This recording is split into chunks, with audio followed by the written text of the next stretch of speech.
two familiar faces, two familiar companies, and thanks for Proofpoint for sponsoring this session as well. We appreciate it. It is an important topic because we've been talking about RCS for quite some time. Now, you probably know the two names by now, Proofpoint, I would say a giant in the security. I mean, your name is out there quite a bit.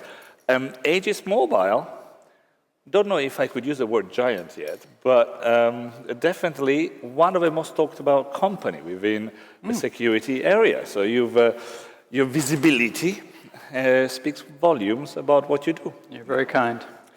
So two people with a very good insight of what's happening. But maybe we don't need to talk about this topic at all, because I hear that RCS has been marketed as the secure messaging. Everything has been solved. Let's go and have a drinks. That's it. Or is it? Let's save the drinks for a little later. Okay, we need some time. Let's stay here. But, okay, so this is not really secure yet. Let's say, how would you define it? What is it? Definitely, let's be nice to RCS. We should be. RCS has got inbuilt more feature for security. But security as a concept is something else, isn't it, John, as well? Absolutely, and honestly, too, it's emerging, and so we don't know what the threats are going to be, quite honestly. Let's wait for some of those fraudsters to have their hands on the platform itself to see what it does, what they can do, unfortunately, with it as well. So it's no job done yet. It's a misconception that it's done. And security, as was talked about in the panel earlier in the session, takes collaboration. It takes security across all the different players in the ecosystem. And before I dive in any further, I just want to thank you for the opportunity to be here. It segue to Mobile Ecosystem Forum. That's why Proofpoint's excited to be a part of this, because it does take security and trust throughout the ecosystem to do this. And happy to be up here with the venerable John Bruner as well. Oh, jeez. So, well, thank you. I mean, I'm still blushing, so let me recover from that. But what you're saying is a true thing across. I mean, for fraud, the chain is exposed, and fraudsters will try to hit the most, the weakest link, as I call it. There's multiple pieces to the puzzle. So let's start. Before we go into some of that, I want to, again, go back on the positive, because some of the things, let's start with what has been set up out there. Maybe I need to do a check, because I did say we're going to be interactive. How many of you know about RCS? How many of you are awake after yesterday? Yeah, well, we already can see. Well, thanks. Well, you are awake and you know about RCS. Two elements. I would say the first one, what we heard about is the sender ID verification. Now, does it work? Is it good? Is that a good reason to celebrate? I'll ask John as well. Tell us a bit more. What is a sender ID verification in RCS? So RCS, RBM, verification is actually more critical than some of the other channels, because the delivery is giving the consumer more confidence that this is in fact the brand that they expect it to be communicating with them. And so as a result, the verification of the company that will be on the brand that's being sent to the consumer with the message to the consumer, all of that needs to be verified. It needs to be verified that the company exists legally in the country that it's from. It needs to be verified that the company is in fact who they say they are, so it's not a false registration. But on top of that, you really need to look at that company from a behavioral perspective, from a history perspective, to determine if there's anything in their history that would indicate that they might try to do harm to a consumer. Because the risk is that much higher in the delivery mechanism in terms of it's looking like it's a trusted channel. And I'm not saying it's not, but I'm saying that the risk is higher to the consumer, and therefore it's higher to the mobile operators and their customers. So then the second thing, obviously, is there is a logo, there's a banner, there could be additional screens and content if it's a chatbot. But one of the things that's also risky is a mobile network operator carrying a logo on a brand that they don't have rights to use and delivering that to their customers. So verification that the logos are actually, the logo actually that brand has the right, or that company has the rights to use that logo, and it's not infringing on any other logo, becomes another critical aspect of this delivery. So, from that perspective, and it gets even more challenging when it's an unregistered logo. The company, uses it, there's public rights that they're using it, but it's not a registered, with any kind of trademark office, it's not registered. So you can still do the verification, it's just a little easier when it's actually a registered trademark, but 90% of companies in the world don't register their trademarks. So anyway, it's, the fact of the matter is it's something that consumers will get the feeling they can trust this much more, which opens up the opportunity for fraudsters to really take advantage for people. So the risk is higher, so the verification and vetting and identity verification all needs to be a little deeper. Is there anything you want to add, Stuart, on that? Or? I would just follow that with the comment that I made earlier, that it's one piece of the puzzle. It's a very, very important piece of the puzzle. Doesn't stop fraud. And it's kind of the initial vetting and verification, so the initial step, if you will. Yeah. That encryption is another piece of the puzzle, but there's significantly more pieces as well to complete the puzzle. I'm going to refer back to our title, because that is not sender ID verification just, it's sender reputation. So it's a behavioral thing you were pointing out, right? It is. So you might have a kill gate, I need to check before you come in, which is included in the RCS specs. But the question is, how do you behavioral change? Exactly. Well, so the feedback channels allow us to continually update the risk analysis of that sender. And there are various ways that we get feedback. We get feedback from firewalling, we get feedback from complaint information, we get feedback from live intercepting that campaign as a consumer. But all of that will come back to the fact that we know who's sending, because we've registered and we verified they are who they say they are. So the traceback is where it's really relevant, because vetting does not stop fraudsters from getting in, because not all fraudsters go to jail, they don't get sued, it doesn't show up in legal, criminal, or regulatory matters all the time. So the idea is if there is any risk, we might monitor that company more closely, and anything we find coming back, will indicate that this company is in fact a risk, and at least we know who to shut down.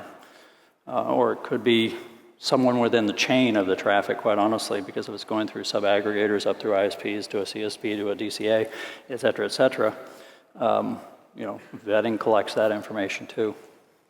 And so John mentioned that the word behavior, as did you, Dario, and the monitoring that behavior is crucial, and the mobile network operator still has a role in this. We hear about encryption, we hear about RBM, RCS for business messaging, and that it's encrypted. Most of the operators that we're talking to and we're hearing from at events like this and others are planning some sort of gateway proxy function or message as a platform in their network. Effectively, this would be an endpoint for that encrypted channel, enabling the network operator to peer inside and look at that stream to maintain that ongoing behavioral analysis, and so the reputation is real time as opposed to just at the beginning. Exactly. So there's that piece from the network operator perspective. Then another important piece of the puzzle is the subscriber themselves, the end user. You mentioned traceback, John. We call it subscriber feedback or subscriber reporting. It's available today in many markets, the UK, North America. But giving the subscriber, we're used to it on the websites, right? Or with email, I want to unsubscribe to this and some rationale for why. Giving the subscriber the ability to report senders and the content that they delivered to the device is key in giving an ongoing reputation and behavior analysis for the sender and the network, so that misbehaving senders can be taken care of.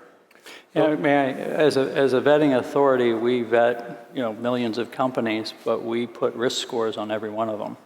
And the idea that he's talking about today is that it becomes a dynamic risk score, right? Because we would get the feedback, or we're getting the feedback from our compliance services or our partnership services.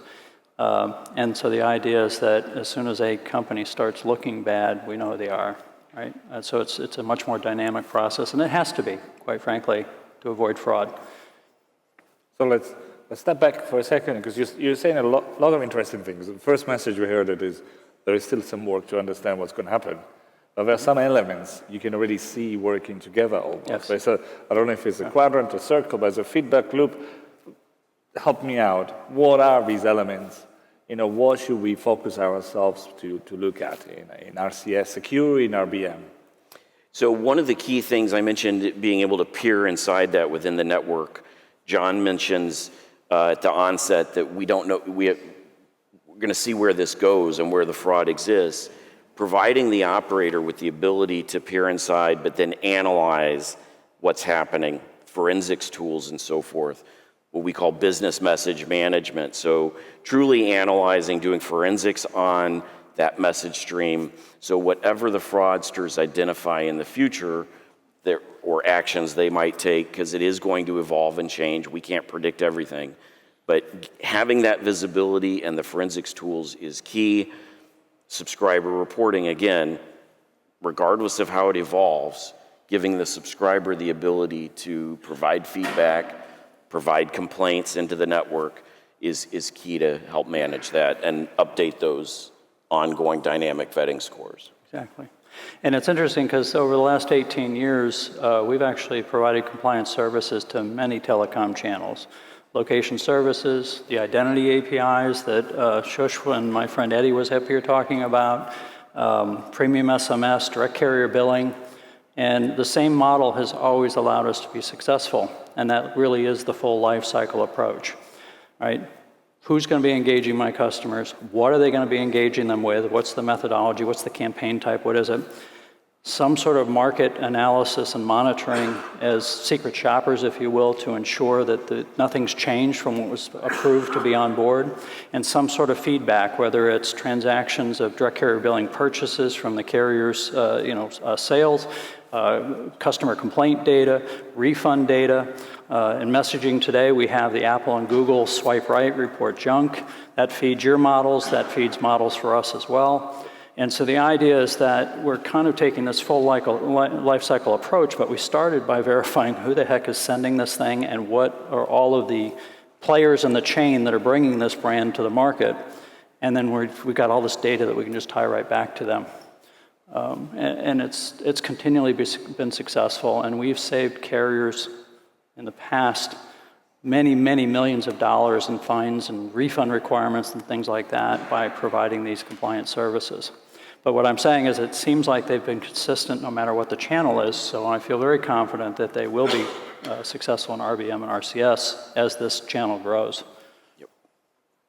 So let's put ourselves in the shoes of those operators out there, getting exciting and starting the services. Stuart, any recipe you'd like to share apart from the obvious? Talk to Proofpoint, I'm sure, but in general, well, I think what would be? It could be kind of summed up as trust but verify. The vetting on the beginning is that initial trust, but as John has said, that initial vetting is just that. It's the initial scoring of how that sender is, who that sender is, do they have the right logos, etc.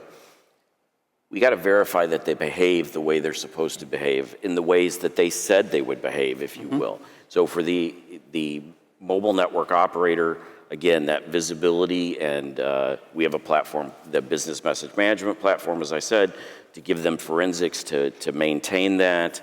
One of the other things that John mentioned, which I think is important, is as you go through this chain, fraud can come in many different places. Senders want to make sure they're sending compliant content as well. They're going to pay to have that content delivered. If there's fraud that's getting injected before a particular sender in the path, and they don't want to pay to have that content delivered if it's never going to make it to the subscriber because somebody else is going to find it. So each step of the way there's value to know what they're getting ready to send and to analyze and do those forensics on that content. And your suggestion as well, to add anything, would you agree? Yeah, the other one thing that's really relevant to both the upfront vetting and all of the following, compliance services is that once we do identify a bad actor, the fact that we have done a background check on that company, its related companies, its key employees, we have all the information about how they're registered, where they're registered, we can move that entire set of data into a bad actor database and prevent them from coming back and re-registering. We call that whack-a-mole, right? They just kind of, you shut them down, they go get their brother's, sister's, cousin's mother to start a company, and they come back and register again to go do fraud again. Well, we have a greater chance of preventing them from coming back because we knew who they were in the beginning, and we're going to match on some data field when they try to come back, because they won't be able to change it all. Yep. Great. Now, let me take you a bit off piste, if you allow me, because title says it's RBM, the RCS for business messaging. But we understand the trust is inbox trust, isn't it? And currently we started seeing a bit of traffic, the person-to-person traffic containing fraud on RCS. Why is that? And is that going to be bad for the overall trust? Well, let's take a moment and just make sure we're all clear on the person-to-person messaging in RCS is just what it sounds like. Me sending a message to John, vice versa, or to you. It's no different than SMS. It's no different than SMS, except it is encrypted. Not always encrypted today, as you might be aware in the United States and some other places between Apple and Google, but will be encrypted later this year in all cases. RBM is RCS for business messaging, and that's where all the verification and that initial trust comes into play and is very, very valuable. That doesn't exist as much in the person-to-person case. It's a known subscriber, but that subscriber can try and impersonate or so forth. So there will be fraud in the person-to-person case. There's not as much today. There's a lot more fraud in SMS than there is even in OTT applications or RCS, because frankly, the fraudsters, they go where they can and they leverage the ubiquitous nature of SMS. So for them, as was said in one of the previous panels as well, for the fraudsters, it's a business. Mm-hmm. So they're going to attack where they can potentially get the most bang for their buck, if you will, and that's going to be the ubiquitous SMS channel. As RCS grows in prominence, those threat actors we do expect to move over. Again, the subscriber reporting or the feedback loop is a key component in supplying protection and trust in the person-to-person case. Because in that scenario where it's end-to-end encrypted from the sender to the subscriber, person-to-person, the only way to get any feedback or reporting on that person originating the message is through the subscriber complaint data, the feedback or traceback, as John called it earlier. The other piece of the puzzle there in that case, when we report a message, any of us on iOS or Google, as John said, in the markets where that's supported today, if that message were encoded and encrypted in RCS, when it's reported, it would be reported in the clear. So the network operator not only has the sender information who originated that content, but they have the content themselves. So they can analyze that. They can determine, is it spam, is it just unwanted, or is it potentially abusive, either smishing or potential malware delivery, et cetera. So they have that ability with the subscriber feedback. And the good news on that is that the consumer who received that message is actually, by forwarding it as a complaint to the carrier, is saying, this is unwanted, this is harmful, this is whatever it is, but I want you to see this. So they are allowed to read it, right? It's not like the live traffic that you can't read in Europe, right? That's a great very, point. very different, and so it becomes very, very valuable. It's an inherent opt-in. Yeah, great point. Referring back to the previous conversation as well with the regulators and definitions and laws.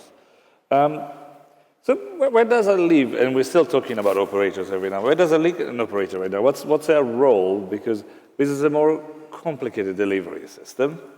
Are they in charge of security? Is Google in charge of security? Are the CPAs in charge of security? All of the above. Is it me in charge of security? Yeah, we're hoping it's everybody, right? Yeah, Except for me. Except for me. It's all of the above, but to the specific first part of your question, the network operator still absolutely has a role and a responsibility. And they want that responsibility, as we're hearing, because they, as I said before, they need and want to understand the content that they're delivering, and they need the tools to do that.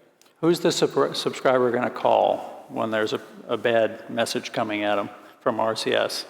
They're going to call their carrier. Yep. They're not going to call Google. So.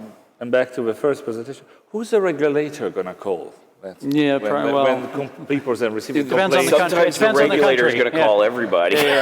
Who knows? But is it not true that the evolution of the operators, their role has changed, because this is not the traditional SMS that sits in their infrastructure. Correct. And I think it is fair to say, and apologies if you don't agree, that the operator world took a bit of a sat back a bit of a different role in the last few years. Do they to keep that security chief position? Don't you have to be a bit more proactive and get more? Is that role going to change again? Or I can tell you today in RBM, 99 times out of 100, we're working directly for the carrier, the mobile operator. We're under contract to do the verification on their behalf, but we may be hooking our APIs into aggregators who are delivering the brands and paying for the verification. But we're also delivering the results of that verification directly to our carrier, our mobile operator customers, so that they can decide to approve something or not. But in the countries that we've operated in, the regulators go after the mobile operators.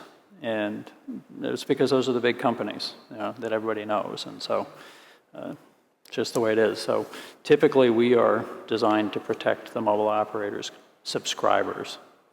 Exactly right. And the same in this case for Proofpoint and the solutions we bring to market. The other piece of the puzzle, I think, in this case with RBM is we've all heard a lot about RCS, and from a commercial perspective, when we go to RCS for business messaging, the ability for consumers, the end subscribers, to fully engage in purchase cycles and banking cycles and so forth through RBM, through conversational interaction as opposed to application to person. But truly in an RBM world, it's conversational.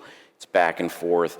The potential of chat bots engaged in the RCS stream. The network operators, they want part of that revenue stream. And they need part of that revenue stream, frankly. So they're, to your point, Dario, that their roles have evolved over time. I think many see this as an opportunity to go back up the value chain a little bit with the messaging. And I'll tell you, in the U.S. market, when you were talking about financial transactions over mobile operator channels like premium SMS or direct carrier billing, the banking regulators got involved if there was any kind of fraud. So it wasn't just the the telecommunications or communications regulators. The banking regulators jumped on them too. So if we are an operator, that you're potentially there, you're a big fraud. You're being the local, national license potentially operator. So an easy target. You need to go and get active if you think there is something that everything is not ready. You need to be slightly more aware of this evolving. It's not coming out of a package for security, it seems. And one of the things that you just brought up is that the use case of the RBM campaign can actually define a risk level. And the higher the risk level, the more diligence you want to do. So anything that's a financial transaction, even if it's buying a hamburger from your fast food restaurant via RBM, that's a financial transaction. There's personal credit card information going through that transaction. So the risk becomes higher, and knowing who the brand is behind that bot is even more important. And without some level of visibility and forensics, the network operator would not know that higher level of security would be needed on that particular type of transaction. We see the same thing with identity APIs. There's different use cases that are far more risky to the network operator. Well, I've been focusing my questions on the operators. Let's change a bit. Because you have mentioned, I think, Stuart, consumers and consumers' education. Well, again, who's doing that? Where are we with it? Do we have some homework to take home? We do have some homework, in my opinion. I think, again, referencing back, it was mentioned in one of the previous panels, the education of the market, of the consumers and the subscriber. If we do all this security throughout the network, at the vetting at the beginning for an enterprise, security at the sender level, the M&O puts in security and business management, subscribers have subscriber feedback, and again, a message gets to the subscriber, and the end consumer can't tell the difference between a legitimate, vetted, secure message that came all the way in RBM versus a P2P RCS message where someone's trying to impersonate, then we've done all that for naught. And as an industry, I think we will have failed in that use case if that's the case. So education of the subscribers so that clear, easy mechanisms to identify legitimate and authentic content, whether it's from a bank or an other enterprise business, from an impersonated person-to-person message is key. Subscriber feedback, as I mentioned, is deployed in a number of markets today. Used to be called 7726 in many markets. Some of you might know it as that, but today, as John said, iOS reporting, if you report unwanted, on Android, report junk or report spam. People use that. However, the penetration rate is not at the level we would want or expect across the industry because many people don't know what that's doing or how it helps the network. So there's, in my opinion, two very obvious low-hanging areas of subscriber education that are needed. And part of your question, just to close it off from my perspective, was who's doing it? I don't think the industry's doing enough. I think, and again, I think we all have a part and a play in that, if you will, to help that subscriber education. I agree. Oh, I was just going to say there's a big jump from what was the 7726 to the new, reporting from Google and Apple because it's sending across the entire message and the sending information and the receiving information. And obviously we have to peel off the receiving information and protect that information. But the other thing, to your point though, is that it is so easy just to do that, swipe right and report it. A lot of people think they're just deleting it. They don't realize they're reporting it, right? So the reality is 70% of it is probably just, noise, if you will. But the reality is if there's 20 million complaints coming in a day and 20% of those are harmful or nuisance, unwanted, that's a relevant number of things that you need to look at as a mobile operator, right?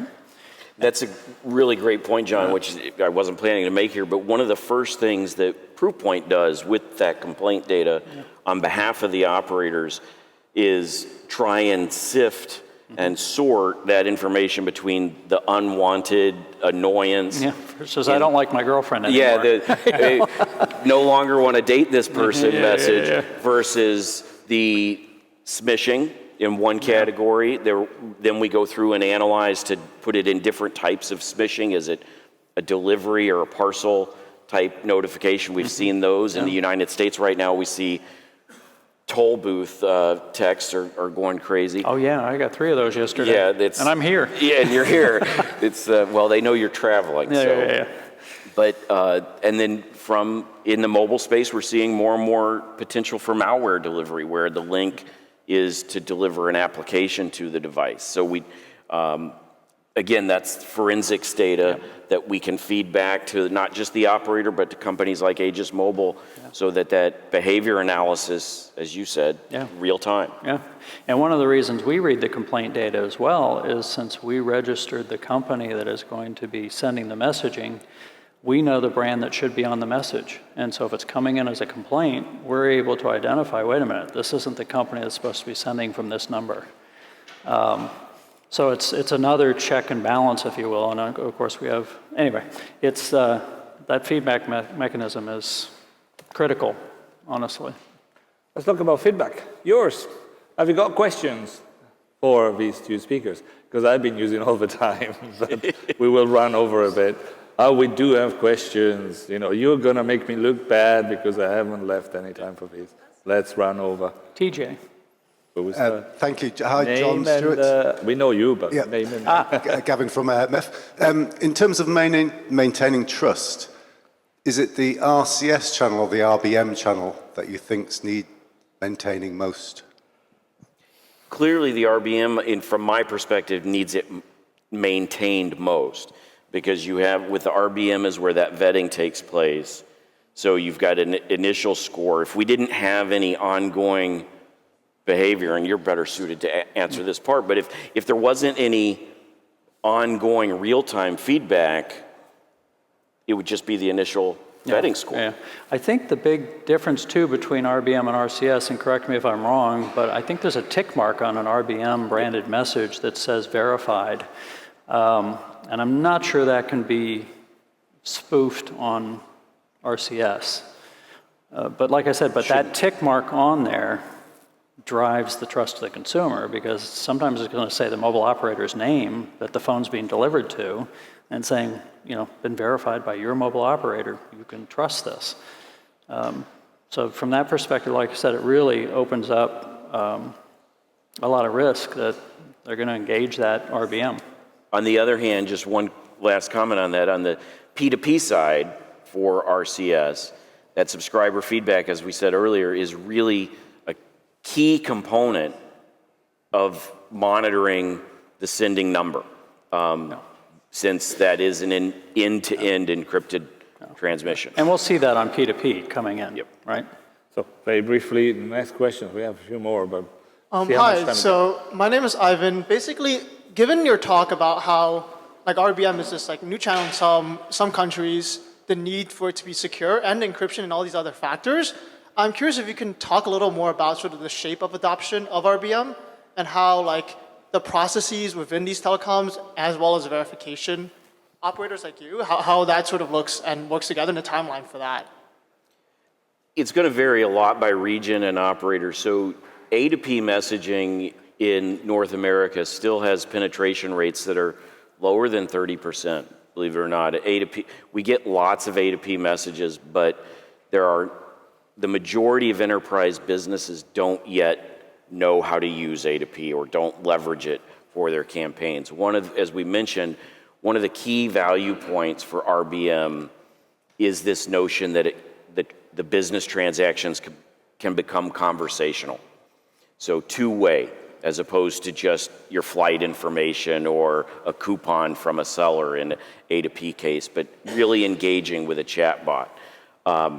So different regions are expecting significant growth of RBM in the next few years. I think that's one of the kind of $64 questions, depending on which region and when it's going to hit critical mass. I'm generally hearing that 2025 is going to be kind of let's check this out, see how it works, right? We're launching with all 3 of the U.S. carriers for the vetting and all that, and we're setting up contracts with the direct aggregators and all that to do that stuff. But I don't expect large volumes this year. I'm hoping for larger volumes next year. But from an A2P perspective, the U.S. market, we've vetted some 3 million entities that are doing A2P messaging on SMS, as well as short codes, and other toll-free channels. So. My last question then, from Inderpal. You mentioned that the carriers who have a map must have a map gateway or something in the middle, like a map, to be able to look at the data to do some of this security analysis. In the RBM case, correct. In the RBM case, right. Now, most of the operators around the world don't have any kind of a map gateway or map in front. Does it mean that there is no way they can do security? And then why should they even bother, given that Google is there? Or is there a case for them to do the security? So they absolutely should do security. And most that we have talked to certainly want to maintain that responsibility, number one. Number two, the gateway function in this case is a pretty thin layer, if you will. It effectively acts as an endpoint. It's a gateway because it's an endpoint for the stream and then a re-encoding, passing it on. So a very thin layer. This is not a major acquisition for any of the major operators at all to do this function. And without it, As I said, they won't have any visibility to the content in the RBM stream. So what we're hearing, the feedback we're getting is that they are expecting to do this. Yeah, and what's great from that perspective in terms of looking at the patterns of the traffic coming into Google before they hit Google, where we're partnering together is the ability for us to provide risk scores on the companies that we vetted, which gives them priority too on what to look at as the traffic's coming through. So literally they are increasing the value of what they're doing on that traffic. And I think the conversation is one we need to continue. Yes. But the time is over. I have a long time. Apologies. So I think it is time for me to stand up and say a big thank you, and please help me from your side as well with an applause to Stuart Jones from Proofpoint and John Bruner from AegisMobile. Thank you again. Thank you, Stuart.